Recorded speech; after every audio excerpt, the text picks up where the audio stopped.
Zalmoxis, o deus homem. Olá, bem-vindos ao canal Quem Escreveu Torto por Linhas Direitas. Por volta de 430 antes da Era Comum, Heródoto escreve sobre a crença dos Trácios, em particular os Getas, no deus Zalmoxis. Heródoto diz: os Getas julgam-se imortais e pensam que os que morrem vão para junto do deus Zalmoxis. Os Trácios estão persuadidos de que não existe outro deus senão o que eles adoram. Ouvi, entretanto, os gregos que habitam o Helesponto dizerem que Zalmoxis era um homem. Zalmoxis falava-lhes persuadindo-os de que nem ele, nem os seus convivas, nem os seus descendentes jamais morreriam. Zalmoxis construía em sigilo um subterrâneo. Desceu ao mesmo, onde permaneceu cerca de 3 anos. Foi lamentado e chorado como um morto. Finalmente reapareceu aos olhos de todos. Heródoto escreveu: os Getas, que se dizem imortais, foram o primeiro povo a ser subjugado pelo rei persa Dario, antes de haver atingido o Ister, seguindo-se os Trácios da Salmidécia e os que habitam ao norte da Apolónia e da Mesâmbria, que se renderam sem opor a mínima resistência. Os Getas, por uma estúpida teimosia, colocaram-se na defensiva, mas foram batidos ali mesmo e reduzidos à escravidão. É esse povo o mais bravo e o mais justo entre os Trácios. Os Getas julgam-se imortais e pensam que os que morrem vão para junto do deus Zalmoxis, que alguns acreditam ser o mesmo que Gebeleizes. De 5 em 5 anos, sorteiam um dentre eles para levar notícias ao deus e dizer-lhes das suas necessidades. Eis como fazem a deputação. 3 dentre eles são encarregados de manter a respectiva azagaia de ponta para cima, enquanto outros, tomando pelos pés e pelas mãos o que deve ser enviado aos Zalmoxis, jogam-no para cima, de maneira a cair sobre as aguçadas pontas. Se ele morre dos ferimentos recebidos, acreditam que o deus lhe foi favorável. Se não morre, acusam-no de ser mau. Depois de lançarem sobre eles as maiores acusações e injúrias, escolhem outro, repetindo o mesmo processo. Esses Trácios têm o costume de lançar flechas contra o céu quando troveja ou relampeja, como para ameaçar o Deus que assim se manifesta, pois estão persuadidos de que não existe outro Deus senão o que eles adoram.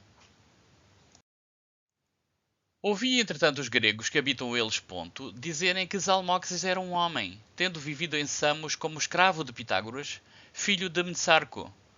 Tendo obtido a liberdade, acumulara grandes riquezas, com as quais voltar ao seu país.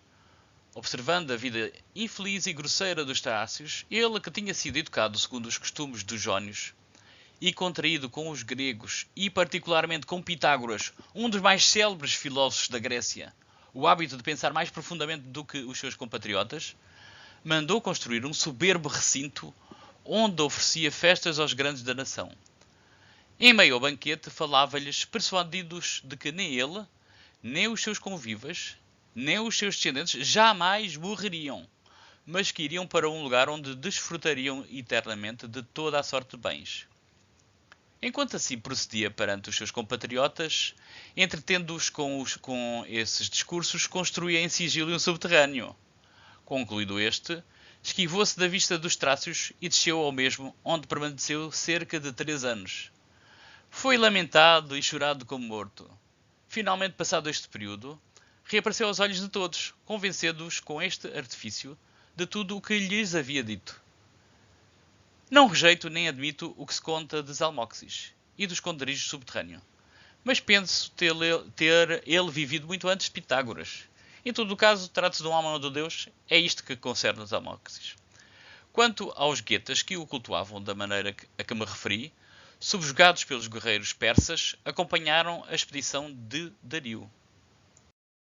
Heródoto diz que os Getas consideravam Zalmoxis como o seu único deus. Os gregos, por outro lado, como não compartilhavam da crença dos Getas, diziam que Zalmoxis era um homem. Desdenhavam dos Getas por adorarem um homem. Pertencente à corte de Cassandro, rei da Macedónia, o autor Evêmeros escreve o seu livro História Sagrada, onde sustenta que muitos contos mitológicos poderiam ser atribuídos a pessoas e eventos históricos reais, cujos relatos foram alterados e exagerados ao longo do tempo. Para Evêmeros, os relatos mitológicos eram reflexo de verdadeiros eventos históricos, e as personagens mitológicas eram personagens históricas, mas que foram moldadas, exageradas ou alteradas por leituras e costumes tradicionais. Por exemplo, Evembros tentou reconstruir a vida do seu hipotético Zeus histórico a partir da mitologia. Zeus, portanto, teria existido muito tempo atrás como um homem. Zeus foi à Babilónia, encontrou-se com Belos, o rei do Egito, e depois foi à ilha de Pancaia, onde estabeleceu um altar a Urano. Em seguida viajou para a Síria, onde se encontrou com o rei Cásius e conquistou a Cilícia do seu governador Cílix. Zeus visitou várias outras nações e foi publicamente proclamado como Deus. O que Evembros diz é que os deuses começaram por ser homens. Alguns homens são elevados ao estatuto de Deus. O próprio Zeus foi um homem antes de se tornar um deus. Os gregos, portanto, não tinham razão ao desdenharem dos almoxes dos guetas. Obviamente, sabemos hoje que Evembros estava errado. Sabemos que os deuses são figuras que nascem da ficção religiosa.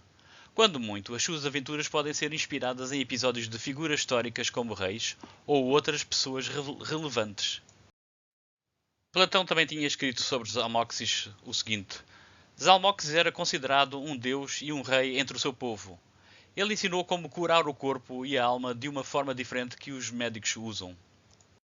Estrabão escreveu: Zalmoxis viajou durante uns tempos e aprendeu no Egito sobre sinais celestes. Convenceu o rei Trácio que o deixasse governar com ele, alegando que era competente para relatar a vontade dos deuses. Ele foi considerado um sacerdote e depois um deus. Ele passou o resto da sua vida numa caverna sem falar com ninguém.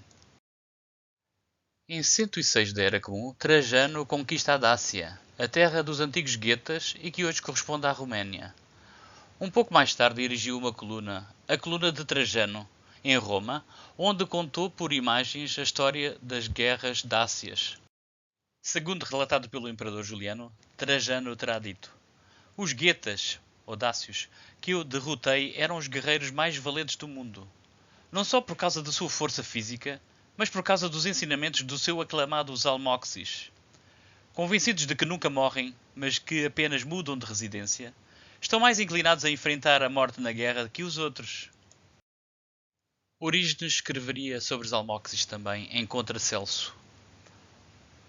Foi porque ele predisse que após a sua morte ele ressuscitaria? Admitamos que a predição foi realmente proferida. No entanto, quantos outros existem que praticam tais truques de malabarismo, a fim de enganar os seus simples ouvintes e que lucram com a sua decepção? Como foi o caso, dizem, de Zalmoxis na Cítia, o escravo de Pitágoras.